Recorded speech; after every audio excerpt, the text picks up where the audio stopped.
Hello student, how are you? I am well. I hope that you are all well by the grace of Allah. Previous class we learned voice sense. We finished voice sense assertive sentence, but some difficult sentence is contained now. আমরা এর আগে active থেকে passive করেছি। সেই active থেকে passive গুলো ছিল শুধুমাত্র টেন্সের উপরে 12টি টেন্সের উপরে একটি ছকে আমরা সবগুলো টেন্সের ভয়েস করেছি অ্যাক্টিভ থেকে প্যাসিভ। আজকে আমরা কিছু কিছু ব্যতিক্রম বাক্য রয়েছে, সেই বাক্যগুলোকে আমরা আজকে শিখব। সবাই এই আজকের বিষয়টি বেশ গুরুত্বপূর্ণ, খুব মনোযোগ সহকারে দেখতে হবে। সবাই একটু আমাদেরকে মন দাও। দেখো, আমরা কিন্তু স্ট্রাকচার করেছি এরকম করে subject plus AV plus verb PP plus by plus object. আমরা এর উপরে সেন্টেন্স স্ট্রাকচার করেছি যে একটা অবজেক্টকে সাবজেক্ট করতে হবে একটি অক্সিলারি ভার্ব এবি, মানে একটি অক্সিলারি ভার্ব নিতে হবে, ভার্বকে পিপি মানে হচ্ছে ভার্ব এর পাস্ট পার্টিসিপল। এর চেয়ে আমরা লিখেছিলাম সেদিন এর উপরে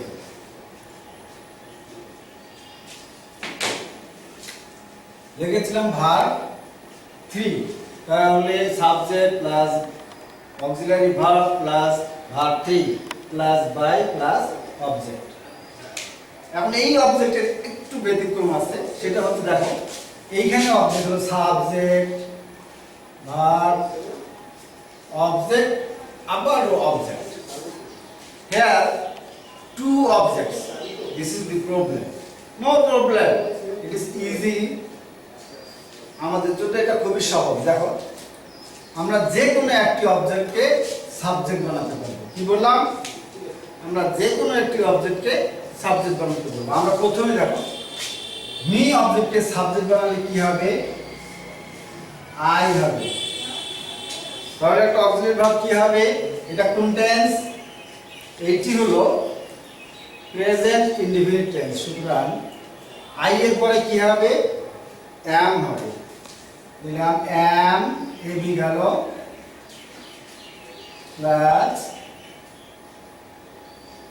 ভার্ব 3, তাহলে গিভস হলো ভার্ব। ভার্বের পাস্ট পার্টিসিপল কি হবে? ভার্বের পাস্ট পার্টিসিপল হলো given.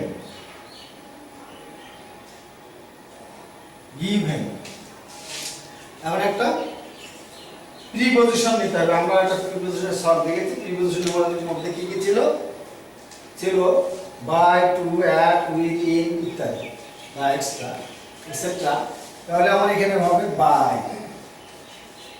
Plus subject he. Objective রূপ কি হবে? অবজেক্টিভ রূপ হবে হিম। তাহলে আমরা এখানে দিয়ে দিলাম হিম। দেখো, সরি,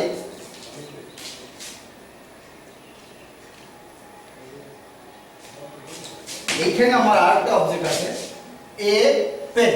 এটা তাহলে কোথায় যাবে? এইটাই হবে। এখন ভার্বের পরে হবে এ পেন। এই অবজেক্টটা এখানে থেকে যাবে, থাকলো। তারপরে আসবে হলো ভার্ব, এরপরে প্রিপজিশন, তারপরে আসবে হলো অবজেক্ট হিম। আর গত দিনের সঙ্গে আজকের যে পার্থক্যটি সেটা ভালো করে খেয়াল করুন। দেখো, আমরা কিন্তু এখানে স্ট্রাকচার করেছি subject plus AB plus verb 3 plus by plus হলো অবজেক্ট। এইখানে এসে একটা জিনিস একটু ব্যতিক্রম হলো। দেখো, সাবজেক্ট সাবজেক্ট সাবজেক্ট, এবি গেল, এবি হলো অ্যাম, ভার্ব 3 হলো গিভেন প্লাস বাই আসার কথা না এসে এখন এই শব্দটি আমার এইখানে আসলো। কি হলো? এ পেন এইখানে আসলো। আসার পরে বাই, আবার এখানে বাই আসলো, তারপরে হলো অবজেক্ট। ঠিক অনুরূপ এইটা হলো ডাবল অবজেক্ট। এটার নাম কি? সেন্টেন্স হলো ডাবল অবজেক্ট। আমরা ডাবল অবজেক্টের কাজ করলাম। কি করলাম? ডাবল অবজেক্টের কাজ করলাম। মাই ডিয়ার স্টুডেন্ট, এটা কি বুঝতে পেরেছো? আশা করি বুঝতে পেরেছো। তাহলে আমি এই মুহূর্তে একটা কাজ যদি দিই, আরেকটি সেন্টেন্স দিই, অ্যানাদার সেন্টেন্স দেখো। অ্যানাদার সেন্টেন্স হলো, অ্যানাদার সেন্টেন্সটি যদি আমি দিই, সেটা তোমাদেরকে করতে হবে।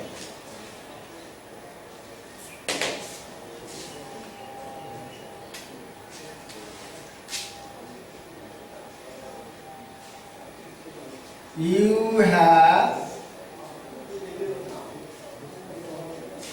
given me some money.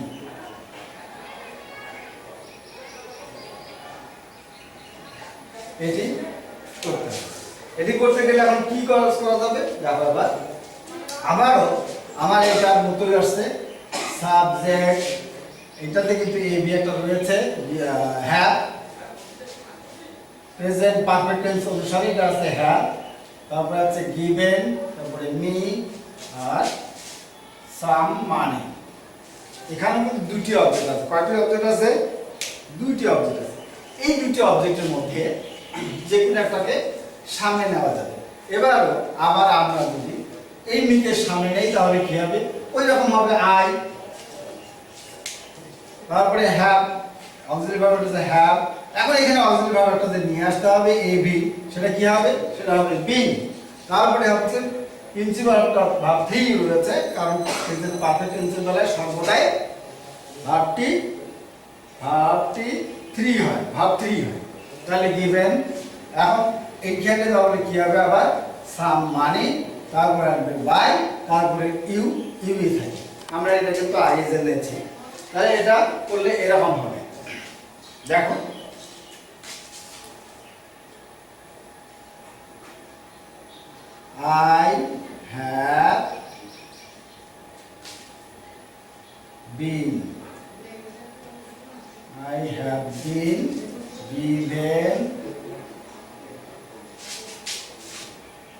I have been given আমার এইটার মতো দেখো এ পেন কে এই ভার্বের পরে রাখতে হবে। কি করতে হবে? ভার্বের পরে এ পেন যেমন দেওয়া আছে ঠিক এখানে দেওয়া যাবে some money, given some money by, subject যদি ইউ হয়, এই ইউ অবজেক্ট হলে কি হয়? অবজেক্টেও ইউই হয়, তাই আমরা এটা ইউ দেব। দেখো এখন আমরা দুটোতে কি কাজ করেছি দেখো, এখানেও মি, এই মি এই দুটোর সামনে দিয়ে করেছি। কিন্তু যেহেতু ডাবল অবজেক্ট আমাদেরকে কিন্তু আর একটি কাজ করা যায়। কিভাবে করা যায় সেটা এবার দেখবো।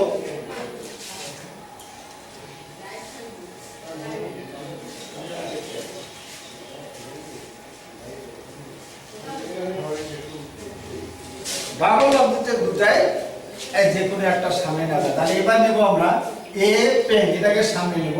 তাহলে এ পেন হলো সাবজেক্ট প্লাস এ বি। এখন কি হবে? তখন ছিল মির সামনে এসেছিল, এই জন্য হয়েছিল এম। এবারে এ পেন সামনে আসছে, তাহলে কি হবে? তাহলে কি এম হবে না বন্ধুরা, এবারে হবে হলো ইস প্লাস ভার্ব থ্রি হবে। ওটা ঠিক আছে, ভার্ব থ্রি। তাহলে হবে গিভ আছে, গিভেন প্লাস, তখন এইখানে আসছিল এ পেন, এবার কিন্তু এ পেন আসবে না, এ পেন সামনে আসছে। তাহলে কি এবার এর সামনে আসবে এ পেন? এ পেন এখানে আসবে না, এখানে আসবে এবার মি। কি আসবে? এই মি আসবে। তার মানে একটা অবজেক্ট সামনে গেলে পরের অবজেক্টটা যে জায়গায় আছে ঠিক সে জায়গায় থাকবে। তাই মি রেখে এবারে বাই এর জায়গায় বাই থাকবে প্লাস সাবজেক্ট অবজেক্ট হবে কি হবে হিম। এই হয়ে গেল আমার দ্বিতীয় সেন্টেন্স। তাহলে আমরা একটাকে দুটো অবজেক্টের বেলায় আমরা কি করতে পারি, দুটি অবজেক্টের বেলায় যে কোনো একটাকে সামনে নিতে পারি। যদি মি কে সামনে নেই তাহলে অবজেক্টিভ ভার্ব হবে অ্যাম, এ পেন কে সামনে নিলে সামনে এই অবজেক্টিভ ভার্ব হবে ইজ। শুধু এইটুকু পার্থক্য। আর একটা পার্থক্য হচ্ছে এইখান থেকে যদি মি চলে যায় তাহলে এ পেনটা এখানে থাকে, আর এখানে যদি এ পেন চলে যায় তাহলে বি এখানে থাকে। পার্থক্য শুধু আমার এইটুকু। বিষয়টি ভালো করে বুঝতে পারছো? আচ্ছা, ওকে, থ্যাংক ইউ। তাহলে তোমরা এবার নিচে এটা করে দেখাও তো কি হবে। এইটাকে যদি আমরা আবার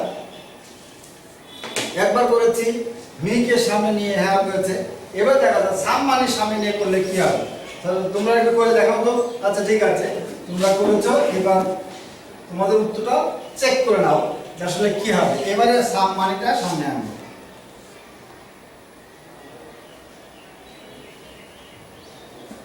সাম মানি, এবারে হ্যাভটা কি হ্যাভ থাকবে না, সাম মানি পরে কিন্তু হ্যাভ হয় না, কি হয় হ্যাজ হয়। হ্যাজ। বিনটা কিন্তু ঠিক আছে, বিন, তাহলে হ্যাজ বিন। গিভেনটা ভার্ব 3 গিভেন, ঠিক আছে গিভেন। এবার সাম মানি ছিল এই জায়গায়, এবার কি থাকবে মি এখানে সামনে না ছিল, তাহলে এবার কিন্তু এই জায়গায় থাকবে মি, মি থাকবে এখানে মি। এবার তারপর দেখো বাই এর জায়গায় বাই, ইউ এর জায়গায় ইউ। দেখো তোমাদের উত্তর সাথে মিলেছে? হ্যাঁ, আশা করি অবশ্যই তোমাদের উত্তর সঙ্গে আমাদেরটাও মিলেছে।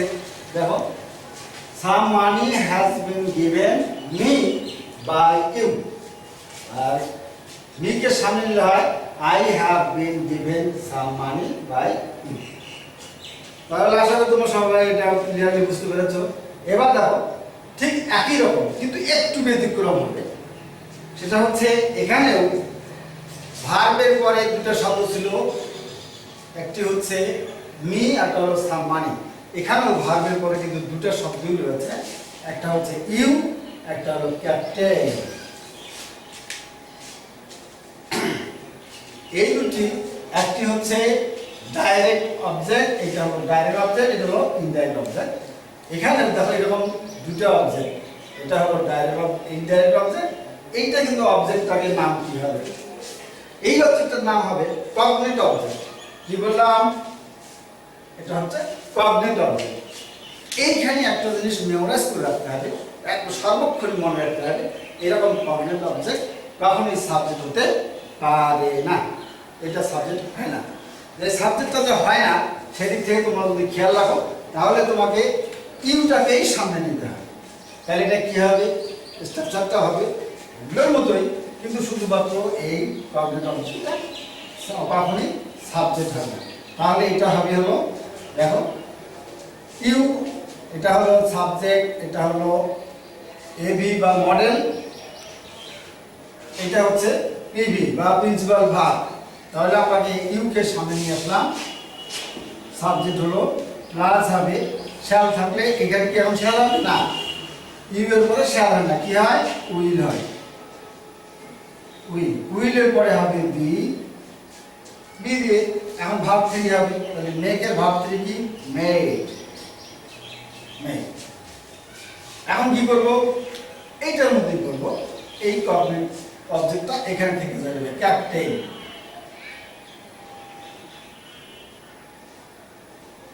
ক্যাপ্টেন। তারপরে বাই,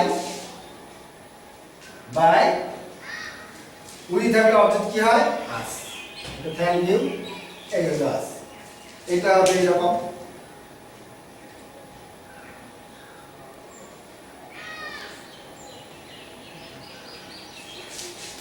আচ্ছা যখন ক্যাপ্টেন বাই আস এই একটা গেল।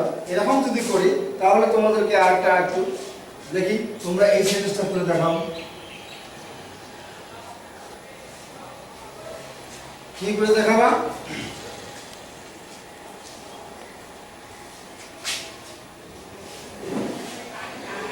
They elected him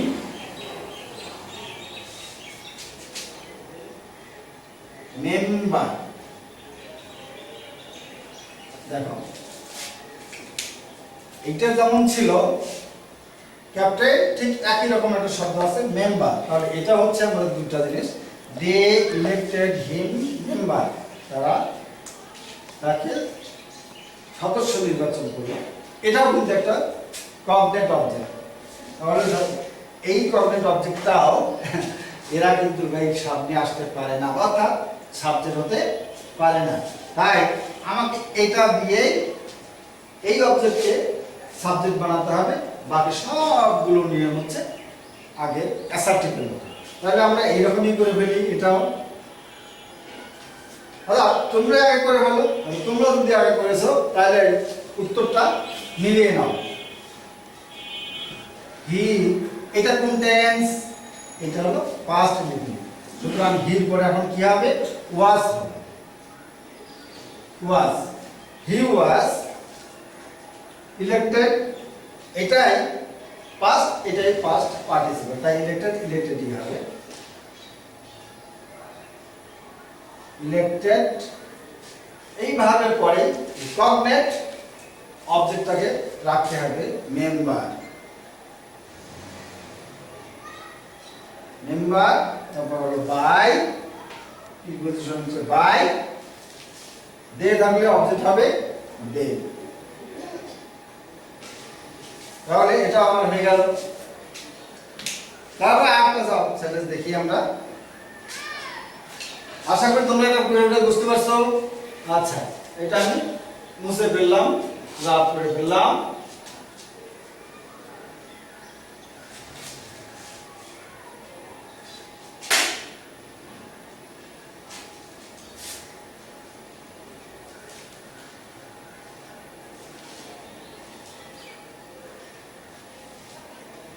এটা গেল ডাবল অবজেক্ট।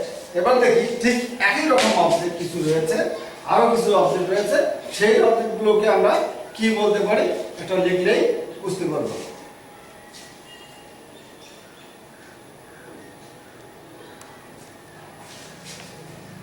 আমরা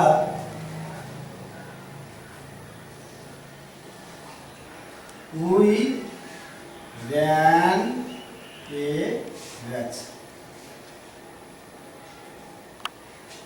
we ran a race। দেখো we ran a race, এটাকে আমরা কি বলবো? এইটাকে আমরা বলবো এক ধরনের অবজেক্ট। কি ধরনের অবজেক্ট বলবো? এটাকে আমরা বলবো কগনেট অবজেক্ট। কি অবজেক্ট বলবো? কগনেট।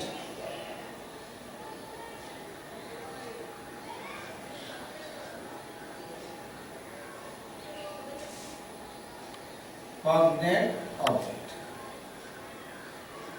কগনেট অবজেক্টের বেলায় তেমন কোনো কাজ নাই, আমরা সাধারণ সেন্টেন্স যেভাবে করি ঠিক সেইভাবে করতে হবে। তাহলে এটা আসবে আমার কিভাবে? এই রাস অবজেক্টের সামনে আসবে,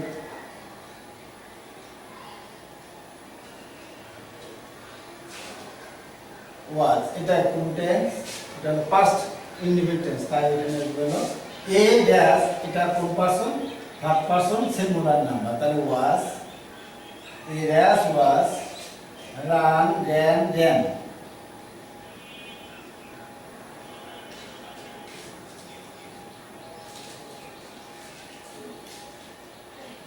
Run ran run,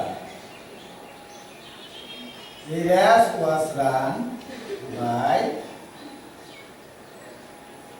আচ্ছা এটা ঠিক আছে, এটা তো কোনো সমস্যা নাই। আরেক ধরনের অবজেক্ট আছে, দেখো সেটা কি অবজেক্ট? এটা যদি আমরা বলি এটা এরকম হয়,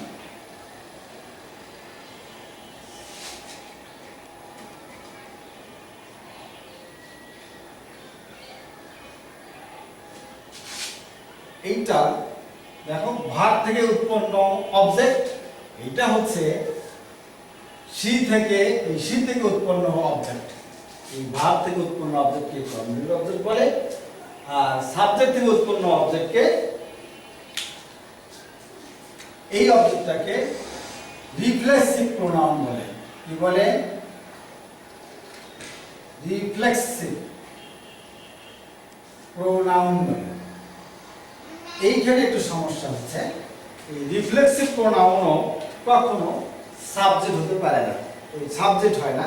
এটা আমাদের মনে রাখতে হবে যে এই সেন্টেন্সটা দেখে, সেন্টেন্সগুলোকে দেখে আমাদের মনে রাখতে হবে এই সেন্টেন্সগুলো দেখো এটা তো কোনো বাধা ধরা নাই, এটাও সাবজেক্ট হতে পারে, কিন্তু এই সেন্টেন্সটা এই রিফ্লেক্সিভ প্রোনাউন এগুলোকেও কিন্তু আবার সাবজেক্ট হয় না। এটা কি হবে তাহলে? এটা রাখুন, ইয়া হচ্ছে সাবজেক্টটা সাবজেক্ট থাকে, পরে কি হয়? ইজ ফ্যান্স, এটা প্রেজেন্ট ইনডিফিনিট তাই ইজ, এন্ড ফ্যান এর পাস্ট পার্টিসিপল কি হবে? Verb 3 n double n ed fanned, she is fanned, এখানে বাই দিয়ে আমরা হারসেলফ দেব। হারসেলফ, তাহলে এখন স্ট্রাকচারটা কি হলো? স্ট্রাকচার হলো সাবজেক্টটি সাবজেক্টে থাকে plus AV plus V3 plus by plus reflexive pronoun, reflexive pronoun, এটাই থেকে যায়। এটা হলো এটার স্ট্রাকচার। তাহলে এটা একটা করে দেখো দেখি, আমি আর কি সেন্টেন্স দিচ্ছি, এটা একটা করে দেখালে কি হবে?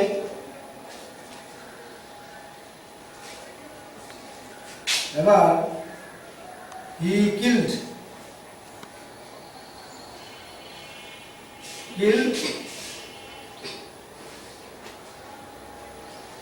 himself, এটাকে প্যাসিভ করে দাও। তাহলে প্যাসিভ, এটাকে প্যাসিভ করলে কি হবে? এটাকে প্যাসিভ করলে এইটার মতো হবে, এই স্ট্রাকচারে ফেলতে হবে। তাহলে আমরা এটা পাবো আশা করি। তাহলে তোমরা সবাই করছো বা করেছো। আচ্ছা, এবার উত্তরটা যদি করে দেখো, উত্তরটা মিলিয়ে নাও। Check your answer. He was, এখানে ইজ, এখানে ওয়াজ হলো কেন? কারণ এইটি হলো পাস্ট টেন্স, প্রেজেন্ট টেন্সের কারণে ইজ, পাস্ট টেন্সের কারণে ওয়াজ। কিল্ড, এটা ভার্ব 3 ঠিক আছে। বাই himself,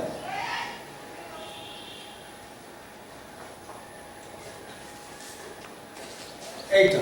তাহলে আমরা মাই স্টুডেন্ট আমরা আজকে কি জানলাম দেখো, আমরা জানলাম ডাবল অবজেক্টিভ সেন্টেন্স কিভাবে প্যাসিভ করতে হয়, ফ্যাক্টিটিভ অবজেক্টিভ সেন্টেন্স কিভাবে করতে হয়, কগনিটিভ অবজেক্টিভ কিভাবে করতে হয়, এবং রেসিপ্রোকাল প্রোনাউনটা কিভাবে করতে হয়। আরো রয়েছে, আমরা আশা করি আগামীতে আরো জানবো, এবং সেই প্রত্যাশা রেখে এবং তোমাদের সকলের সুস্বাস্থ্য কামনা করে আমরা যেন ভবিষ্যতে ক্লাসটিতে অংশগ্রহণ করতে পারি, আমি যেন ক্লাসটিতে অংশগ্রহণ করতে পারি। তোমরা আমাদের জন্য দোয়া করবে, আমি তোমাদের জন্য দোয়া রাখি, আমরা যেন সবাই আগামী ক্লাসে অংশগ্রহণ করতেই পারি। সবাইকে ধন্যবাদ জানিয়ে আমি আমার ক্লাসটা শেষ করছি। আল্লাহ হাফেজ।